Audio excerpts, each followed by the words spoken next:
Welcome everyone to MediaScope's live Friday chat. Oh, I'm moving. Thank you very much for joining us today. I'm really pleased to be joined by Ruby Lucas, who is here representing SheSays, but also the working model, which we'll talk about. But also, even though we can't see her, she is with us, Kris Howard, who runs an initiative in Sydney called GirlGeek. So we're really looking forward to hearing about that. Today I particularly, Kris might try and come in again and give us some, so we can see her, but at the moment she can hear us and we can hear her, which is good. So welcome Ruby, welcome Kris. Thank you. Today we want to have a chat about women in media and advertising, I suppose, and really, I suppose, get some views from both of you about the state of women in the media and advertising market, where we're at. A little bit about both of the initiatives that you run in the industry. I want to talk a little bit about Peggy's List. We also, of course, want to talk about what the market can perhaps do a little better, what it's doing that is actually good and working in the industry. I also want to make a couple of comments on the Ad News Agency of the Year awards last night, where there was a little bit of controversy about the lack of women perhaps represented in some of the awards and indeed on stage. And Sean Cummins, who accepted the Ad News Hall of Fame Award, certainly had a thing or two to say about the fact that there's been no women over the years that have been awarded the Hall of Fame. And as a few of us have said on Twitter this morning, it's time. So first of all, Kris, if we can start with you, are you still hearing us? I can hear you fine. Sorry about the video. We're actually, the Canva offices are being remodeled, so our internet's a bit up and down at the moment. Not a problem. As I said, I now blame the NBN for everything. Oh, completely. Completely. And that's certainly a topic that I'd like to discuss another day. But first, Kris, I want to come to you, and I suppose to start the conversation, it'd be great to get a feeling for the role of women in our industry and what some of the top line issues are, what the state of sort of the market is in regard to women in our media and advertising industry. Well, obviously, I'm coming from much more of a tech perspective. I have worked in media companies in the tech team at 9MSN and agencies, so I've seen it. And I've worked places that tout quite proudly that they're 50% female, but that's when you include the sales team. Yes. Or customer support. So sort of being down in the trenches, it's a very different view, which is why I got involved in some of the initiatives that I do. Yeah, I'm a big proponent of the idea that you can't be what you can't see. So to me, the way that I can make an impact is helping with the visibility, and that's where I think some of the things you do as well, we intersect, is by getting more women visible, we can help address this. I mean, it's a pipeline issue. A lot of people focus on getting more people in. You've got various programs around trying to get more women into technology. And then the leaky part of it, that we've got women who leave too. So, that's a concern as well. But me just looking out on a day-to-day basis, I want to see more people like me in this industry and doing these jobs. Yes, and I think that's a good point, Kris. You are more in sort of the tech sector. And of course, there is a lot of discussion at the moment about how do we get women more involved, I suppose, in those more STEM-related subjects. And indeed, as you say, we see it in our own industry in sort of more the tech sector, where there is a lack of women. And I love what you just said of, we do what we see. So thank you. Ruby, your perspective on sort of the bigger picture of the role of women in our industry. Well, there's a lot of similarities between what Kris said and what we see happening. In terms of, if you're just looking at the research that's coming out, Comms Council, MFA, Workplace Gender Equality Agency, they've all done their own research, and they've all found that there's just under 50% women making up the workforce within the advertising industry, but when you look at those more senior roles, management roles, they're only making up about kind of 20 to 25%. So there is that leaky pipeline, and that's really what's happening. So they're coming in, but they're disappearing, and they're whether or not they're they're staying within the industry and just not making their way up to those more senior management levels, or they're leaving the industry entirely. Those are some of the key issues. And another element is there's a pay gap, a substantial pay gap. So Workplace Gender Equality Agency have done their own research around this, and they've found that there's up to a 25% pay gap between men and women doing comparable roles within the advertising industry. And you kind of look at it and you think, well, why should this be happening? What's actually happening on a deeper level to make this happen? All of these things are meaning that you don't really have such diverse work teams when you're looking up at that more senior level, and that diversity is really important, not just because it's nice to have other women around, but because it actually contributes to business performance. So it's been shown that more diverse work teams have better performing businesses. They're better able at, understanding their customers, because, out there, if we're producing creative content, half of the people that we're producing for are female. So, you kind of need to take into account the consumer's point of view when you're developing your products and services. And also, the talent. Talent isn't all within one gender or one particular demographic. There's so many different people with different backgrounds who bring talent to the table, and and other aspects that contribute to business performance. So, diverse teams have been shown to be more agile and better at managing and mitigating risk as well. There's all these benefits to organisations to actually have this as their agenda. And picking up on something that you both mentioned, I'll go to you, Kris. Why do we have this leaking ladder or leaking path to the top? What happens? I wish I knew the one answer to that. I mean, I know plenty of women who have left to have families. I know plenty of women who've left because of frustration with some of the stuff Ruby was talking about, like with the pay gap. There's a lot of reasons. I wish I knew the answer, because then we could solve it. There's a lot of reasons that contribute. All of those feed in. Yes, and Ruby, anything specifically that you can pick up on the reasons for that leaky ladder or leaky? They're really, as Kris said, there are so many different aspects at play, and it depends from one organisation to another, from one individual to another. It will change. So what might affect me within where I work might not affect someone else. So we can't actually. This is the problem. There is no one solution. There's so many different things that we have to do to start addressing all of these little things that are happening, all these little problems that have come up, and just work through them all, bit by bit. I think that's exactly right. And that's, partly the challenge for an employer is that everyone has their own way of managing, their career path and perhaps their family and, what goes on in their life. So one solution isn't going to fit everyone. Putting together a framework that manages it is really challenging. But from my point of view, what I see in regard to, women sort of tapering off as they get older in this industry is probably not dissimilar to many industries. First of all, I don't think we're alone by any means, but it seems to me that by the time you get into that stage of life where you're perhaps having family and so on, kind of this perfect storm hits you. First of all, school hours 9 to 3. I manage 4 months a year school holiday. That makes it really challenging to have a proper structured. And, we're not a 9 to 5 industry. We're more of an 8 to 6 industry or something. And, then there's nighttime things to go to and functions and so on. So that makes it really difficult.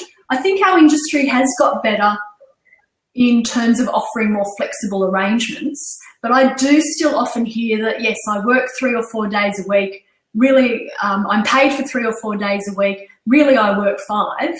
I hear that so often it's not funny. So even though, that they're employed on a flexible basis, they don't feel like that is actually happening for them in practical terms. And Kris, I know that you mentioned, you know, on the ground what I see is very different to what, you know, the industry kind of talks about. Yes, definitely. And what you talk about, some of the challenges that the women in media face, I actually think that's why tech, I'm just almost can't believe it, because we don't have some of those issues, you know. Tech actually you can do from home, you can do from wherever, like it has a lot of flexibility. So it's a great option to me, and that's why I'm really keen to promote it. You know, I think actually tech is something you can do. You know, if you're at home with the kids, it doesn't, obviously you can't do everything, but it's got less of a focus on being there than other jobs. Exactly. And in fact, I've spoken to a few quite large businesses lately who, and you know, the media industry particularly is becoming much more of an automated industry. So there's a lot of tech, you know, coming into the trading of media and advertising. And I'm speaking to a lot of businesses that now employ mums on very flexible bases to, you know, to run the automation process of media trading. And I think that's wonderful. Yeah, a good friend of mine has started a business in Sydney where she advises companies on job share for women who are coming back from mat leave. Gemini 3, I think they're called, but it's a great idea. It was one that had never occurred to me, that wow, that they can help companies do this. And they've got statistics that show, you know, how much more engaged and how much longer they retain workers when they make those sort of arrangements, which actually don't impact the running of the business that much. That's exactly right. And really, you know, if you're a trustworthy employee, and I find that women in this situation are very trustworthy. I mean, I regard work as my break. It's the fun part of my day. Ruby, what do you see in the creative industry in terms of this? You know, the leaky boat, what I mentioned about flexibility, are those kind of arrangements going into more of the creative side of our industry? Well, you know, as you said, the concept of part-time work, everything that we've come up with, part-time it's not really part-time. It's full-time, condensed into 3 days, and then other work being done at home and, you know, in all sorts of odd hours. And so it's kind of, when you look at what Gemini 3, because I've come across Gemini 3 through the work that we're doing, when you look at what they're talking about, you know, job sharing is an entirely different thing from doing part-time. And it's where you've got two people doing the one job, and it's actually a much more structured and, I think, mature approach to things, because you really, you know, these two people have to work with each other, and they're kind of a mini work team for the one role. And I think with things like that, there just needs to be, I guess, some courage to take that step forward. But the great thing about Gemini 3 is they do have the stats. They've got the stats in terms of the business case. You know, this is how much it will cost you, but this is the return that you'll get. So I can't remember the specific return, but they have a very convincing business case for job sharing.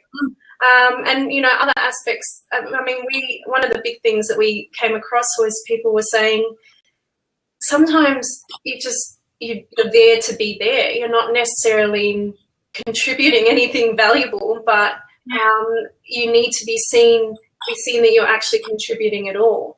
And even if that's leaving, you know, your jacket on the back of your chair so that people think that you're there, even when you're not physically there, which is something that a lot of senior people have been doing. So one of the things that we came across was that then people up the top have kind of figured out how to work the system and be present. And I guess they still do their work, but they might not physically be in there, but they leave these little indications to kind of say, yeah, I'm still around. I'm just going, you know, for a coffee or having a meeting, but they're actually not even at the office. And because they've learnt these ways to kind of work around the system, they've realised that, you know, I'm actually more productive when I'm given the time to go and do all of these other things.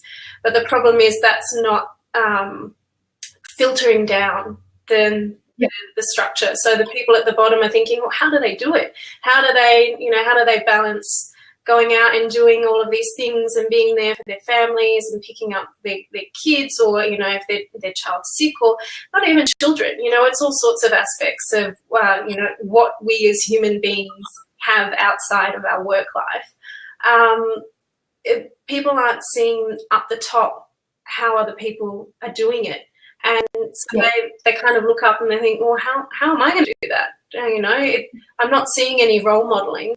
And that's one of the big problems, is that although people are doing things and they are working their way around, they're just not sharing it, and it's not making its way down to the people at the bottom, who are the ones who we're at risk of losing them from the industry.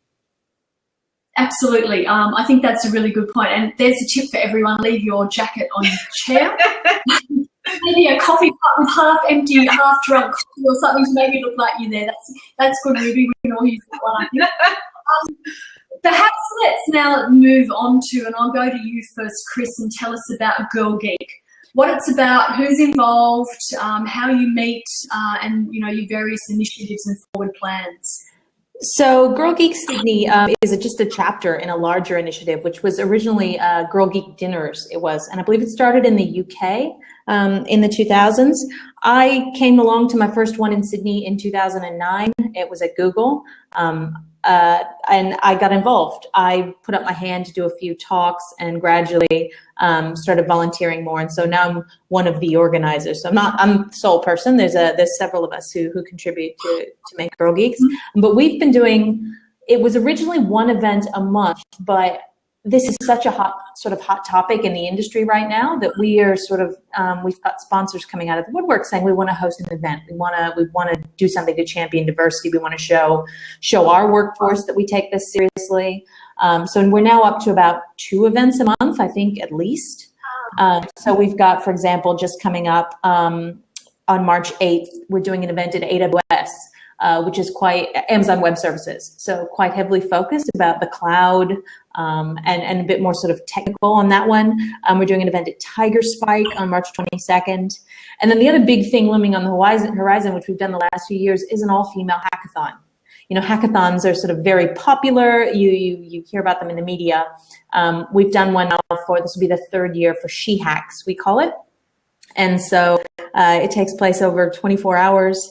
I think last year we had about 100 women.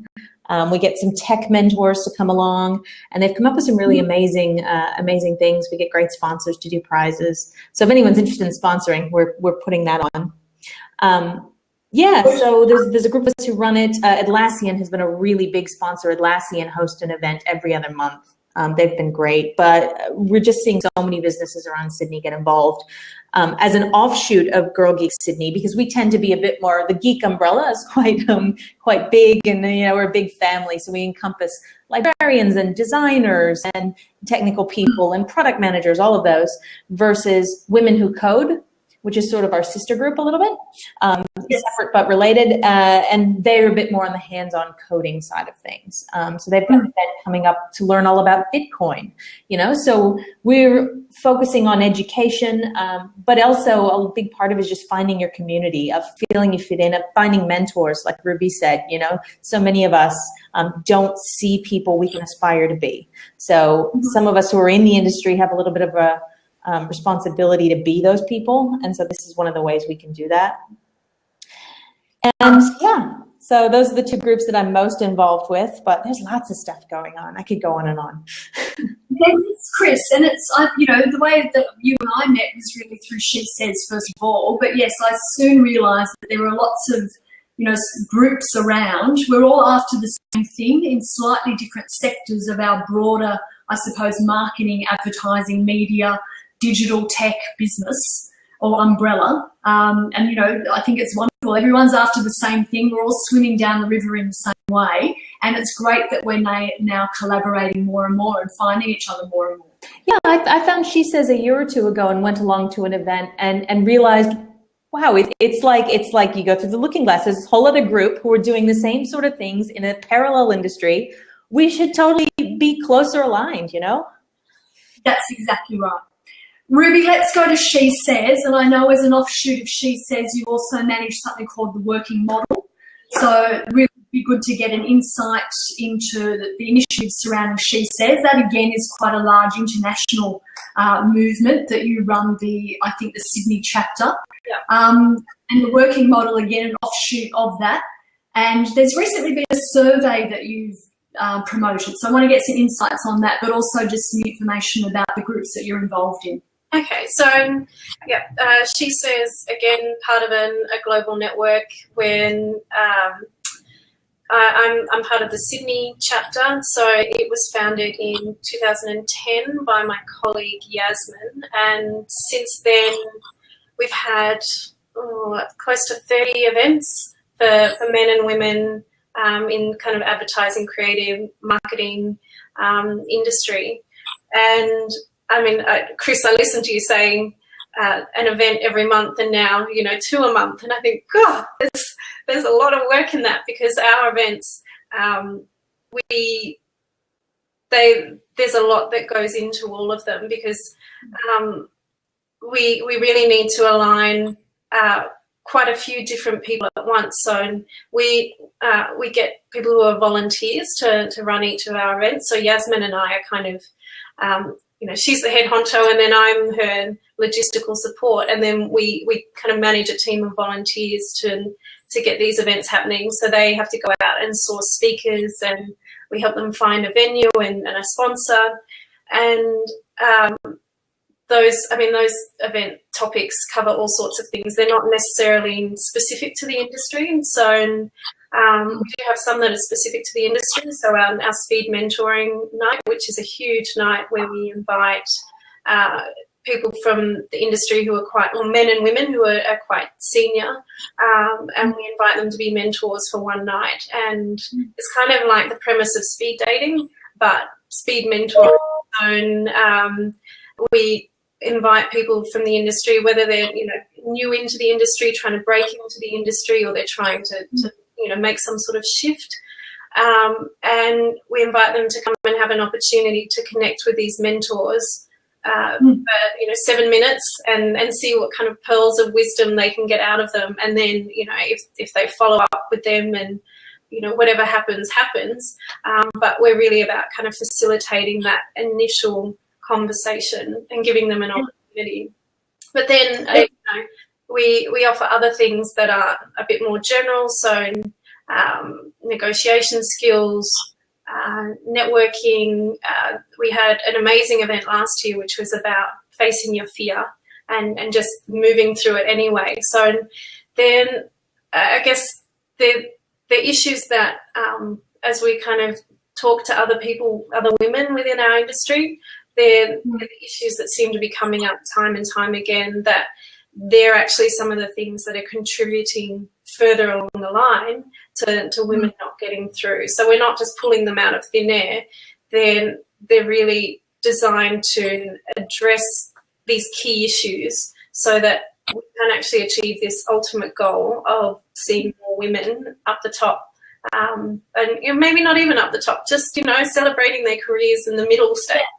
And that's another thing that we're working on this year, is actually our Marvelous in the Middle is an event that we've run for the past few years, and it's actually been taken out to the global network.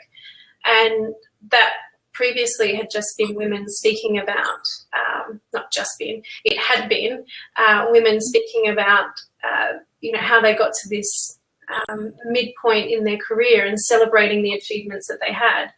And we realised, there's so many of these women who are doing incredible things, and this is such an important part in their career. Let's do more than just having 6 women speak. Let's actually have an awards program. So this year we're launching an awards program called Marvelous in the Middle, which is a huge sort of initiative and event that will all become one. So things like that is what we're about. And the working model is something that It started in 2014. So the issue that we were looking at there was, well, what's happening to women in their 30s? They seem to be disappearing from the industry. Where are they going? You know, are they disappearing? What's happening? And so we partnered with WIRE, Women in Research, and also a research agency called 555. And we did a huge deliberative event, which is where you have a whole lot of focus groups happening at once. And from that, we really found out what was happening to these women from their point of view. You know, realizing that they kind of, when they're in their 20s and maybe early 30s, when they're preparing for you know, their future, you know, having children and whatnot, they're starry-eyed and they think, okay, yep, I'm going to plan it, I'm going to take off this amount of time, and you know, you think I can just structure this, and then in the reality of what it's actually like, and you know, you can't plan it, and it's not just this little period of when you you kind of have leave to have the child. It's also then, you know, a large part of your career that is going to be impacted because now you have this other competing demand on you, and that's something that when you're looking forward, you don't know about that. You know, no one actually talks about it. So we kind of between that and also some one-on-one interviews that we had with business owners and managers, we found out, well, what is this even on the agenda for the business owners? And to be honest, they were actually more focused on getting young talent into the industry and trying to keep them. And then that kind of midpoint wasn't really a key thing for them to be looking at, which when you think about it, seems crazy, because this is when these people, you know, they've invested all this time and you know, money into wages and training into these people, and they're willing to just have them go out into, you know, whether they're leaving the industry or just going to another agency. We thought, okay, well, this is a huge issue. We need to look at what's happening with retention and whatnot. So we've kind of moved into this stage now when working with organisations, so, you know, agencies, whether it's their senior management up to board level, we're actually sitting down with them and looking at, well, you know, what's happening within your organisation. Let's look at a pathway that you can take specific to your organisation, rather than just kind of picking up some policy and putting it down and hoping that change happens, because you know, that's not how change happens. And then also running workshops for the people who, the women who need to be addressing some sort of issue. So whether it's around confidence or, again, negotiation's a big thing, on building those skills. And then the other element of what the working model is a resources hub, which is something, Denise, that I think that, you know, we're looking at, well, how can we work together on this so that we do have one resources hub rather than lots of resources hubs, because it's really difficult when you're trying to find some information and you just spend so much time going around and around trying to figure out what's for me. Yeah, where do I go, and who can I speak to? And that's one of the big elements, is that we don't want to just have sort of a static web page that people go and maybe download a policy. It's really, well, how can you connect with someone as that next step if you need to? Exactly. We seem to have lost Kris there. Hang on, well, she's coming back in. Hopefully we'll be able to see her now. That would be good. I'm trying. It's trying. We still can't see, but we can definitely hear you. I think that's great, Ruby. All the initiatives that both SheSays and the working model are working on, and as you said, lots for us to collaborate on, and very much recognise some of the things that you sort of spoke about there from my own experience, to say the least. Very much not on my radar, the whole children, how am I going to manage my career? But as soon as, it's there, it's like, okay, what am I going to do? And, from my point of view, I wanted flexibility when I had my first child in 2000. And at that, I think it's better now, but at that stage it was, unemployment, underemployment, or do my own thing.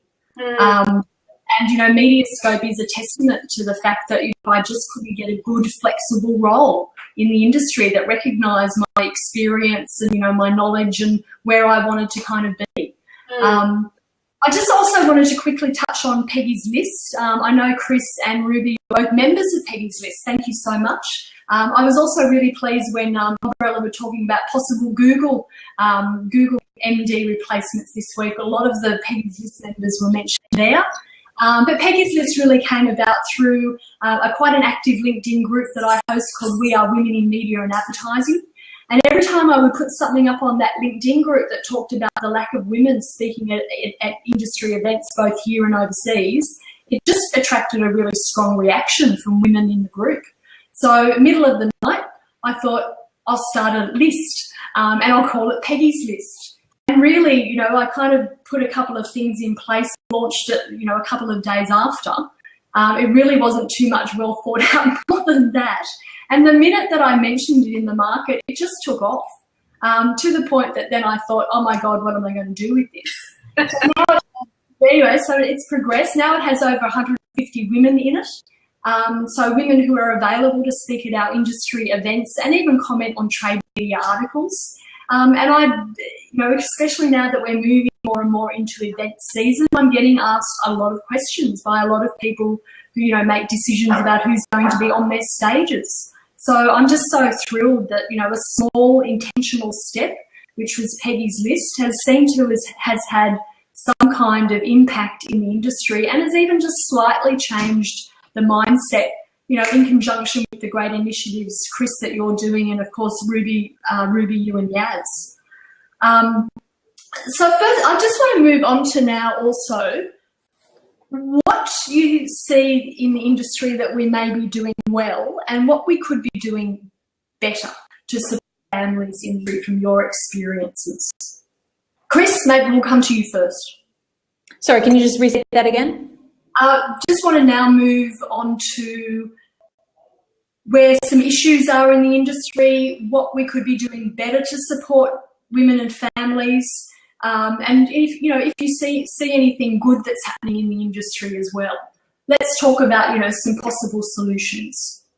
Well, I see good in the fact that I look around at my peer group and I see women mentoring the younger generation, which was not something I had access to mentors when I was coming up. So I see that, and that's great. I've actually participated in some of the Meet a Mentor events and the speed mentoring events, which seem to be really successful, and developing those longer term relationships. So I think that's one that I see is helping, is making a difference. I'm also seeing, I'm interested quite now in watching how some of these we're seeing coding boot camps and things like that. So there's opportunities now for people who are maybe later in life or who didn't, do a computer science degree, who want to get into this field. There are now alternative paths other than, self-learning, which is possible, but is, a bit difficult to organize. We're sort of seeing different ways for them to come into the industry. And I know several women who've come from journalism or from other fields and have used that as a way to get into another ladder. I've talked to people in their 30s going, is it too late? Can I still get into some of these fields? And yes, so there are really exciting new ways that you can make that transition. Never too late, Kris, never too late. Never too late. I turned 51 3 weeks ago, never too late. Yeah. So yeah, that's a good thing. That's a great thing. I think some of the workshops we're doing, like as Ruby mentioned, SheSays, one of the most popular ones we've done in GirlGeeks had nothing to do with technology. It was on negotiation. Negotiation is such a big one, and it's one that girls are not taught.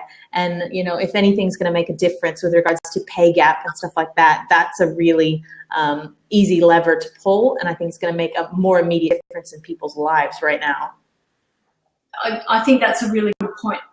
Ruby, we'll come to you and talk about some good things that you're seeing in the industry, some solutions that you could suggest, and some solutions. I guess the good thing is when we're seeing that people are ready for change. You know, when we as an organisation have moved into this stage where we're very action focused, and when we're getting that feedback that this is what people want, and just like you had with Peggy's list, that people are seeing, oh, you can do things that are quite simple and they can actually make a huge difference. This isn't, you know, we don't actually have to get huge policies and, you know, change entire structures. We can actually start doing things tomorrow, today. You know, all we have to do is kind of make a decision that we want to make a change, and then start thinking, all right, where do we begin?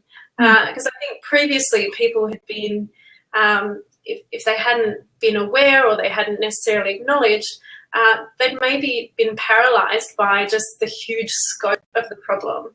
And, you know, I had someone say to me the other day that instead of trying to fix broken systems, let's just make new ones.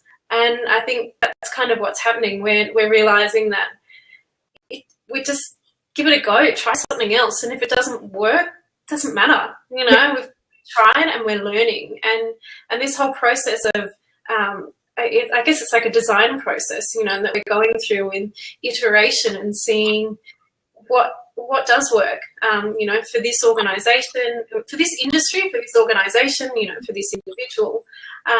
And that's really great to see. And as I said, we're starting to speak to boards.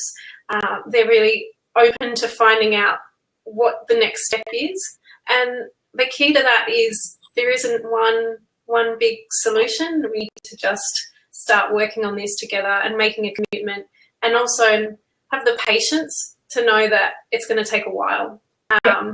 Exactly.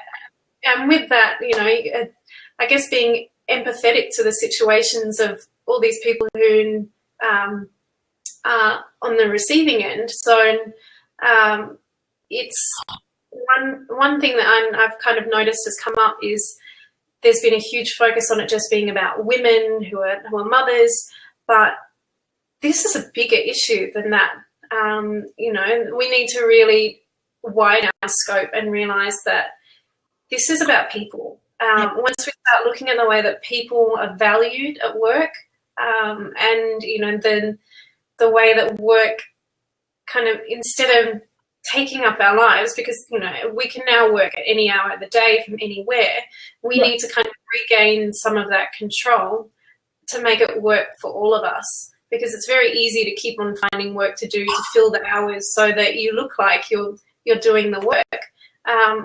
But that's not necessarily contributing to business performance, personal well-being, you know, all of these different things that are actually, when it comes down to it, they're the things that are really important.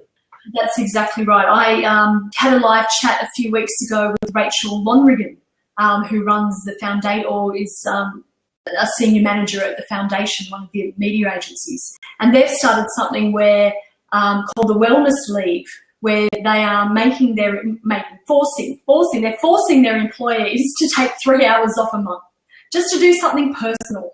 And, you know, partly recognising that, yes, you know, we are human beings. We have things to manage, whether it be going and paying a bill or doing a yoga class or something.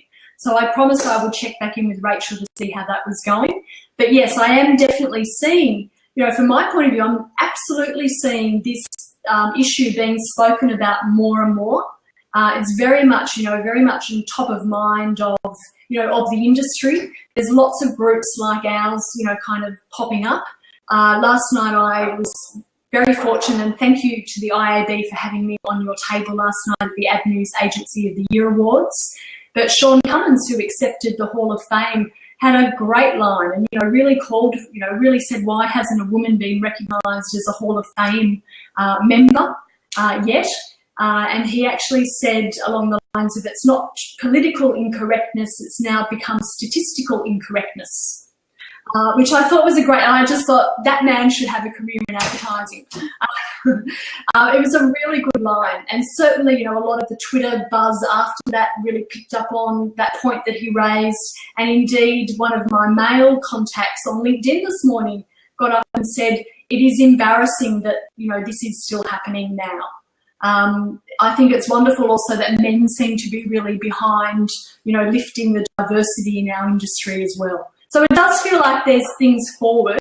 What I really notice also is, you know, every 6 months it seems to come up on Mumbrella or Ad News or BNT or something. It comes up and we all get very like someone does something and we all get very emotive, and, you know, there's comment after comment after comment.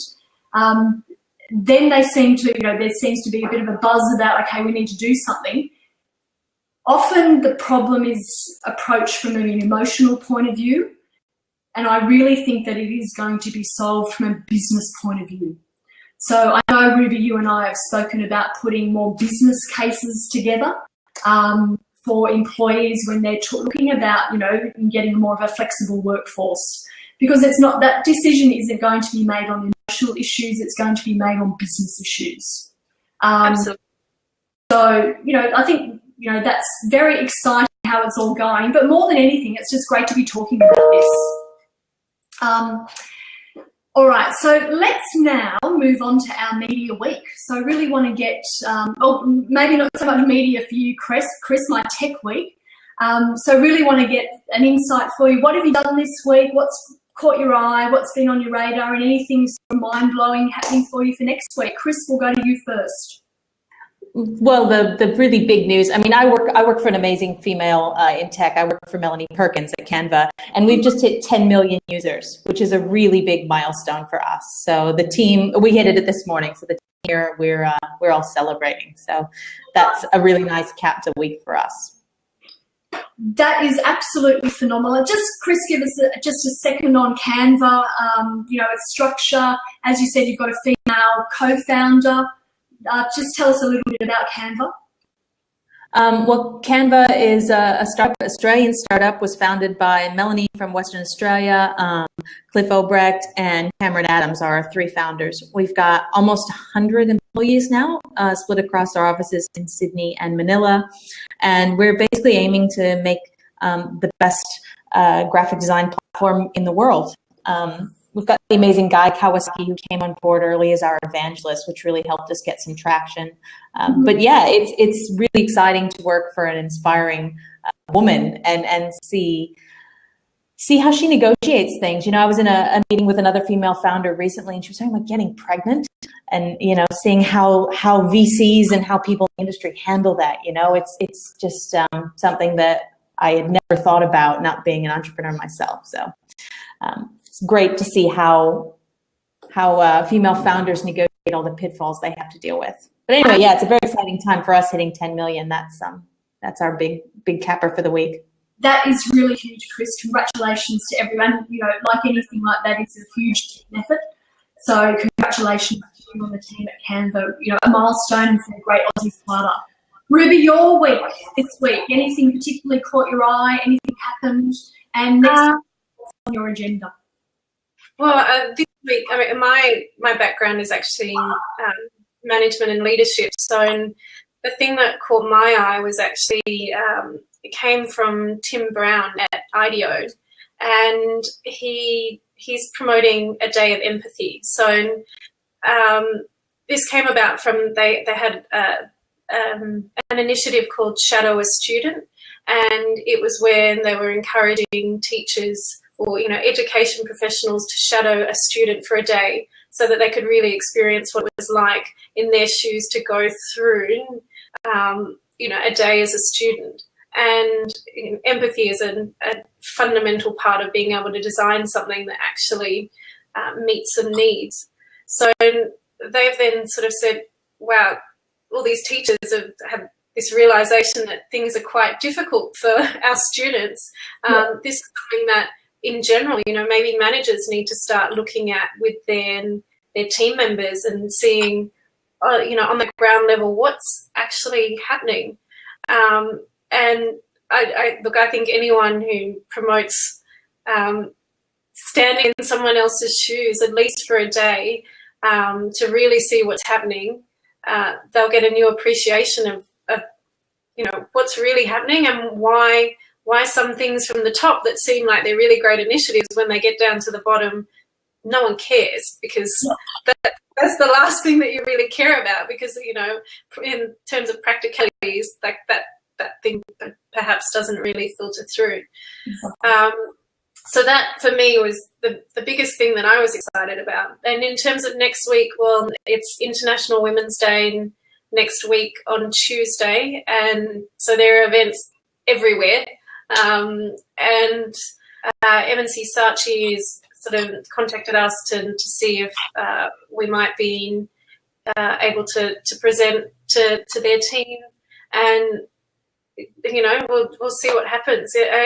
You know, any opportunity to keep this conversation going about, you know, let's start going into this action phase.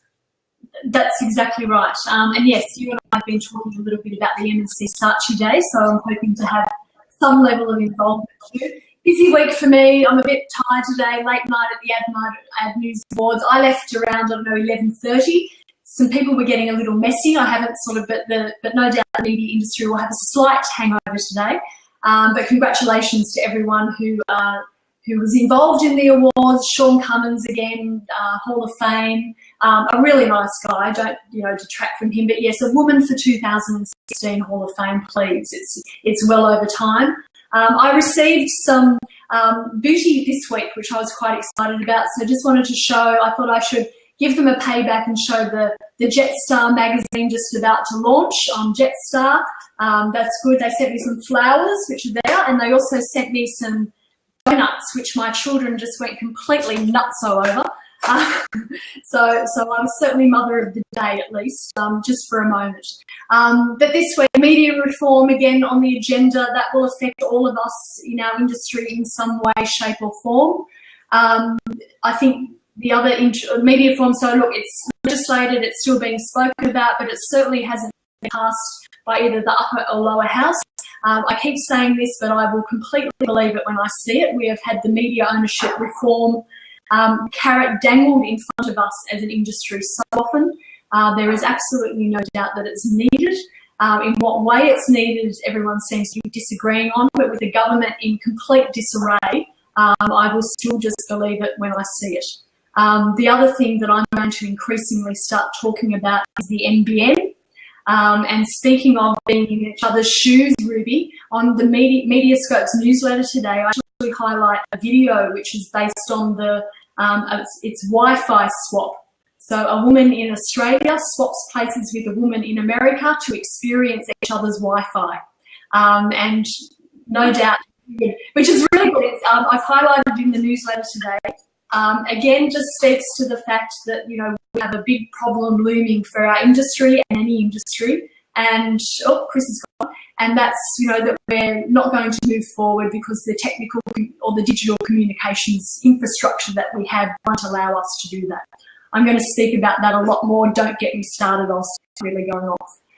So, thank you, everyone, for joining. Kris, you've just popped out there. If you want to come back in to say goodbye, or we can say goodbye now. But thank you, everyone, for joining us. Next week, I'm going to be talking about a very different subject. I'm going to get down in with some of my more technical friends. We're going to be talking about programmatic media. JJ Eastwood from Rocket Fuel is joining us, and I'm still to confirm another panelist, but looking forward to that. Thank you so much, everyone, for joining us today. Ruby, I really appreciate you getting involved. Kris, sorry we couldn't see you, but thank you for contributing verbally at least. I'll be linking to both GirlGeek, SheSays, and any other women's initiatives when I link to the replay of this chat. But here comes Kris to say a quick goodbye. Here she comes. I'm the technical person. I've had the most technical issues of everyone. Exactly. We didn't want to say anything, Kris. No, it's valid. Totally valid. Thank you for coming back in. And, you know, why don't we touch base, you know, again in a few months. Kris, hopefully we'll be able to see you and just touch base and talk about, you know, how some of the initiatives we've spoken about today have gone. Absolutely, 100%. I was hearing Ruby talk about International Women's Day. We've got a lot we're doing over the next month or so related to that. Like I said, She Hacks. I'd love to invite you to come along and see how the teams go there. Oh, I would love to come to She Hacks. It's not my normal tribe. I'm obviously more in the media sector, but yes, I would absolutely love to come and, you know, I can Periscope it and so on just to get it out there a bit more. Absolutely. Also, Twitter for my T-shirt today. Appreciate, you know, their support. They've had a few launches this week as well, but exciting. All right, thank you very much. We'll log off now. Thanks everyone for joining in.